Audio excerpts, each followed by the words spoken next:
What do I do now? Thong, thong, thong, thongs. Check it out. We call it Devil's Night for good reason. Looking like this, nothing is as scary as a teeny tiny baby that is now slippery. We are back. Here's 5 more shocking things that most new parents don't know.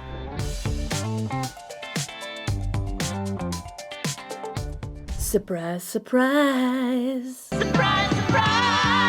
You love the first 5. I am back with 5 more things that shock most new parents. And I'm coming to you from a place of experience and love, of course, but from experience because I've been a labor and delivery nurse for 17 years. But when I had my first baby, I was not a labor and delivery nurse. And most of the things on this list, they did surprise me as well. So I need you to know that when your baby is born, that first night, they are likely not going to sleep a lot. They might sleep more that first night than they do the second night, because the second night is really rough. We call it Devil's Night for good reason, but I mean, more on that later. But that first night, your baby is going to be waking up quite often to suck and to feed, because what they're doing is cluster feeding. They are sucking and sucking and sucking and sucking, and they're doing this for good reason. One is that it's a reflex. Our babies just are born to suck. But the other reason is they want to drive your milk supply.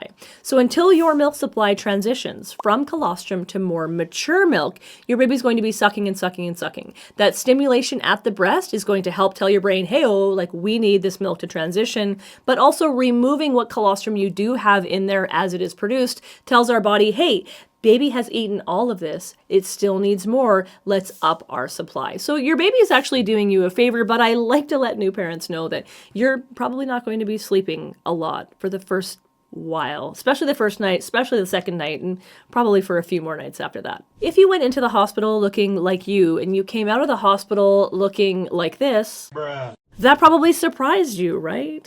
But postpartum swelling, it can actually be quite expected and normal after you have a baby. First off, there can be things in the pregnancy before you even go into labor that can cause swelling for you that might take time to go away after you have your baby. We're thinking like preeclampsia. If you had really high blood pressure when you were pregnant, you might have noticed sudden and severe swelling of your face and your hands and your feet. That would be expected from the preeclampsia side.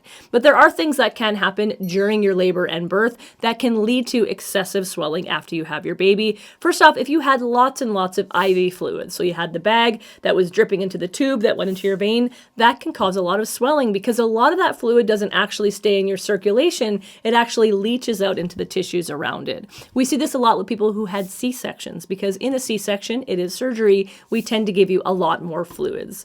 Now, if you are able to eat and drink in labor, you are not scheduled for a C-section, things are going quite well, and you are consuming fluids orally, you can maybe have your IV just saline locked so you only have the access. You don't need to have that fluid pouring into you. That can help reduce that postpartum swelling. Also can cause postpartum swelling is medications like oxytocin. So just be aware of those things if you do have an oxytocin drip that is running throughout your labor, maybe to encourage those contractions or to get them stronger, longer, closer together. That medication itself, combined with the IV fluids that are given to you with it, can lead to that swelling. And let me tell you, I have seen quite a swollen face, both in labor and postpartum. My name is Tina. I am a certified perinatal nurse and a certified breastfeeding specialist. I've been doing it a long time. If you're new here, welcome, welcome. Please consider subscribing and continuing to join us. If you are not new here, welcome on back to the rodeo. I am so glad that you returned. Let's move on. Now, I don't know if you know this one, but after you give birth, your body will still look and might still feel pregnant. And we probably don't know this because we see celebrities give birth, and then you see them like 2 weeks later and they look like they never even had a baby, let alone 2 babies. Beyonce, I'm looking at you, queen. But for us, you and I, that's not really a normal thing that's going to happen. When you leave the hospital, you're going to look about 6 months pregnant. You're still going to have a little belly bump, and that is completely normal. So when you pack your going home outfit, please don't pack super tight jeans. Don't pack the thongs. Check it out. Pack something that is comfortable with a nice stretchy waistband because that bump is going to be there. And like I said, your uterus, it expanded to about 25 times its normal size. And that took, 40 weeks to do that, maybe even more if you went overdue. And so it needs that time to shrink back down to its pre-pregnancy size. all normal expectations, but for some reason really shocks a lot of people. And when your uterus is shrinking back down, it might come with some cramping. And this cramping, it might be more intense if you've had more than one baby or if you are breastfeeding. These are known as afterpains. So even after you've given birth, after you've gone through the labor, you've had all the contractions, your body might still feel like it is contracting after the fact. So more you know. A lot of first-time parents come into the hospital thinking that they need to know how to do absolutely everything for their newborn baby, and they may be surprised to know that your nurse will actually take the time to teach you how to do the things that you need to know before you go home with your newborn baby. Because, like, if you've never had a baby or been around a baby, how would you ever know how to do the basic things like diapering and swaddling, how to dress a baby, how to bathe a baby, how to take care of an umbilical cord? You could do all the babysitting in the world, but never have to take care of them umbilical cord. So yes, we will take the time and we will teach you all of those things. A big tip that I always take for the first bath, some new parents just like to watch the first bath. I always say participate in that first bath because nothing is as scary as a teeny tiny baby that is now slippery because they are wet. And you can watch and you can take all the pictures, but then you go home to your big bathtub at home and you're like, I don't remember what I'm supposed to do. So if you take part in it, if you take part in the swaddling, if you take part in the diapering, those things will become muscle memory and you will feel really confident when you go home with your brand new baby. Because it can be scary, right? I'm going to hand you this baby and be like, here you go. And you're like, what do I do now? Okay, here's what's up.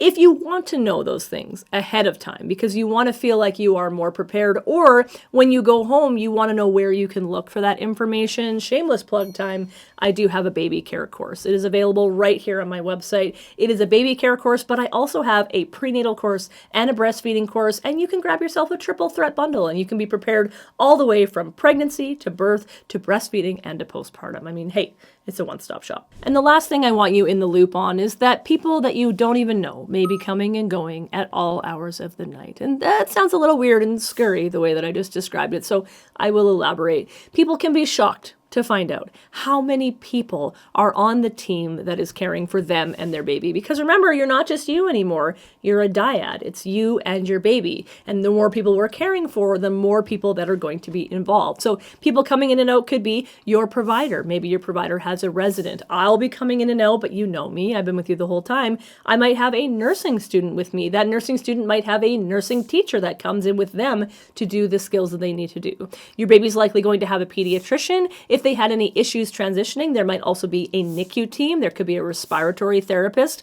All of these people sort of build up the team that's caring for both of you. But then there's also people that do all of the things we need done in the background. They're like the unseen heroes. People like janitorial services and kitchen staff.